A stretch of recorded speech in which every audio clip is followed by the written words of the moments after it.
kulanti haboon daawadayaasha aynu jecelnahay oo ku soo dhawaada barnaamijka wararkii ugu dambeeyay xaaladda wadanka Soomaaliya hadahan oo kaleeto aad ka daawataan bogga aan YouTube-ka ku leenahay laba warbixin oo xasaasi ah ayaan dul istaagi doonaa mid ay tahay Siciid Dani madib ayuu ugu laabanayaa go'aankii isimada ee uu hore u diiday maxaa keenay inuu iminka aqbalo go'aankii hore uga soo baxay isimada balse uu isaga ka biyo diiday sidoo kale wararkii ugu dambeeyay xaaladda Boosaaso iyo dagaaladii soconayay halkay u dambeeyeen oo maalinkii labaad galay daawada fadlan hadii aad ugu cusub tahay subscribe tanaga ilaabin gambalelkana taabo si aad u noqotid daawadaha ugu horeeyo ee helo wararka iyo warbixinadan halkan soo galino dhammaantiin waad ku mahadsantihiin sida markasta aad nala socotaan iyo daawashada wararka aan ku bilaabo Siciid Dani madib ayuu ugu laabanayaa go'aankii isimada ee uu hore u diiday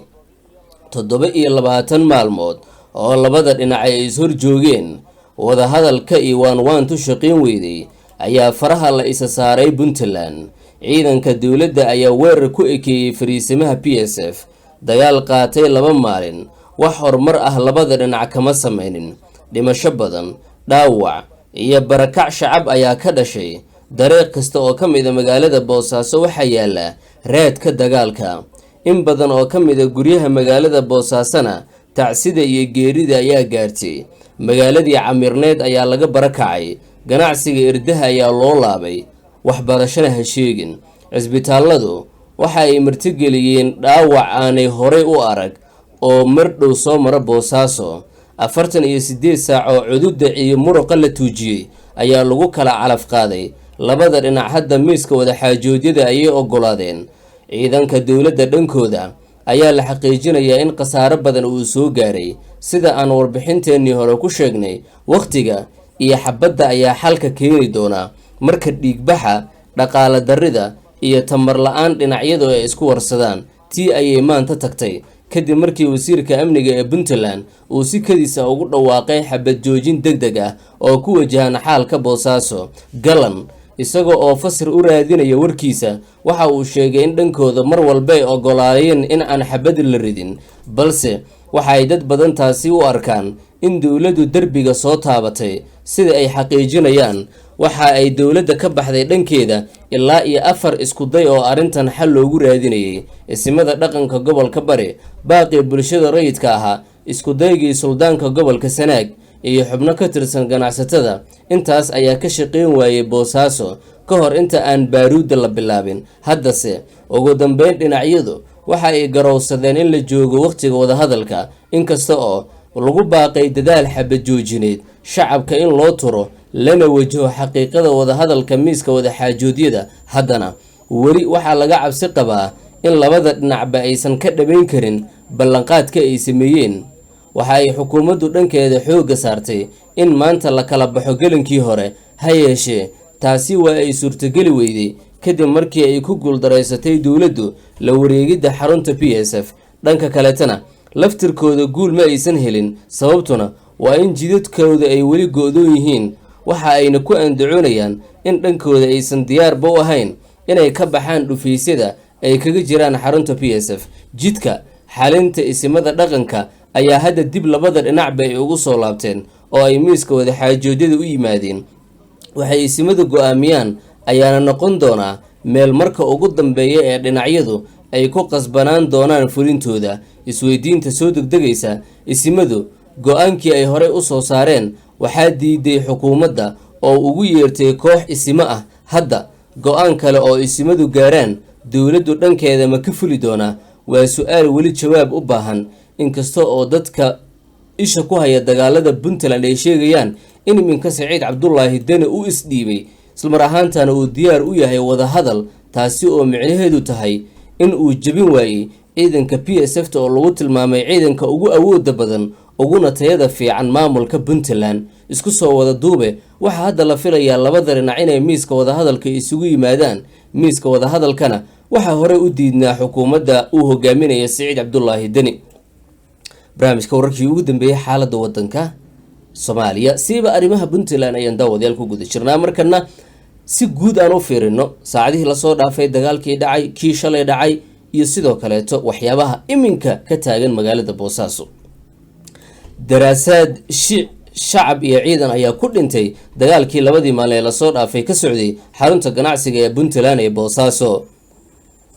hub culus ayaa la xaqiijiyey in labada dhinac ay isku adeegsadeen intii uu socday dagaalku, walow wasiirka amniga ee Puntland sheegay inaanay dhankooda hub culus adeegsan. wasiirku waxa uu dhanka ka soo horjeeda ku eedeeyay waa PSF inay duqeeyeen masaajido, goobo ganacsi iyo dekedda magaalada Boosaaso, laakiin wax caddayn ma uusan raacin warkiisa. labada dhinac ayaan wax natiijo ah ka gaarin dagaalkii socday shalay iyo maanta. maxamuud cismaan diyaano, taliyaha PSF, waxa uu sheegay in la soo weeraray oo ay isdifaac ku jiraan, halka wasiirka amniga ee Puntland Cabdisamed Galan uu isna sheegay in la soo weeraray oo ay isdifaacayaan, laakiin goobjoogayaasha madaxa bannaan waxa ay xaqiijiyeen in dhinaca taabacsan Siciid Cabdullaahi Deni inay dagaalkii shalay iyagu bilaabeen. xalay waxaa la sheegay in hub culus ay magaalada soo geliyeen dhanka hogaamiye Siciid Cabdullaahi Deni, waxaase jira warar xoogan oo sheegaya in rasaastaas ay gacanta u gashay dhanka ciidanka PSF saaka aroortii. weli warka ku saabsan hubka xaqiiq looma hayo, laakiin waxaa jira tuhun ku saabsan in dhanka Siciid Deni ay joogaan saraakiil weli daacad u ah oo si hoose ula shaqeeya hoggaanka ciidanka PSF. Mareykanka oo isagu dhisay ciidanka PSF ayaa ku baaqay in si degdeg ah loo joojiyo dagaalada ka socda magaalada Boosaaso, isaga oo dalbaday in arrintan lagu xalliyo wadahadal. hoggaanka dhaqanka ee Puntland ayaa sidoo kale la sheegay inay wadaan dadaalo lagu xallinayo colaadda. dagaalkan wuxuu salka ku hayaa damaca hogaamiye Siciid Cabdullaahi Deni ee ku aadan 16 kursi ee golaha shacabka ee taalla magaalada Boosaaso, kuwaas oo uu rabo inuu Deni qaato maadaama uu u sharaxan yahay xilka madaxweynaha Soomaaliya, laakiin waxaa la aaminsan yahay inuusan qaadan karin haddii hoggaanka PSF uu sii haysto Generaal Maxamuud Cismaan Cabdullaahi Diyaano. xalay xaaladdu waa ay deganeed, wax dagaalla ahna ma jirin, balse saaka aroortii ayuu dagaalka dib u qarxay, walow uu xaalka iminka degan yahay. shacab badan ayaa ka barakacay guryahoodii iyaga oo ka baxsanaya rasaasta ay isku ridayaan labada dhinac. khasaaraha soo gaaray dhinaca PSF waa yaryahay marka loo eego midka gaaray dhanka kale ay leeyihiin wariyaasha ka soo waramaya magaalada Boosaaso. hogaamiyaha Puntland Siciid Cabdullaahi Deni iyo kooxdiisa waxay aaminsanaayeen in degdeg lagu soo afjari karo PSF, laakiin hadda waxay xaaladdu u sheegtay in ciidankan aan sahal lagu ridi karin. wasiirka amniga ee Puntland Cabdisamed Galan oo saaka saxaafadda kula hadlay magaalada Boosaaso wuxuu sheegay inay dhankooda ogol yihiin in wadahadal lagu xalliyo xiisadda. kal hore Deni iyo kooxdiisa waxaa lagu eedeeyey inay ku gacan seereen waanwaantii isimada dhaqanka iyagoo aaminsanaa in xoog lagu soo afjari karo PSF, balse inay maanta wadahadal ogolaadaan waxaa loo arkaa culayska ay la kulmeen shalay iyo maanta. wasiir Galan wuxuu sheegay inay dhankooda xabadda joojiyeen. hoggaanka PSF waxay dhankooda kal hore sheegeen inay xalka dhaqanka u hoggaansan yihiin. hadda waxaa dib u bilowday waanwaantii odayaasha, waxayna mar kale isku dayayaan in wadahadal lagu xalliyo colaadan. waxaa la filayaa in markan arrinta ay fududaan karto maadaama dhanka Siciid Deni fahmeen in aan la jiiri karin awoodda ka soo horjeeda ee PSF. shacabka magaalada Boosaaso ayaa soo dhaweeyay dadaalka ay wadaan isimada Puntland. waa hagaag, adiguna daawadayaal fikradaada qaybta hoose inoogu reeb fadlan. xusuusnow waxaa jirtay warar bixin ama ilaa iyo 6 qodob haddii aan qaldanayn oo isimada Puntland ay soo saareen oo ka mid ahaa qodobadaasi in uu dhaqangalo amarkii ka soo baxay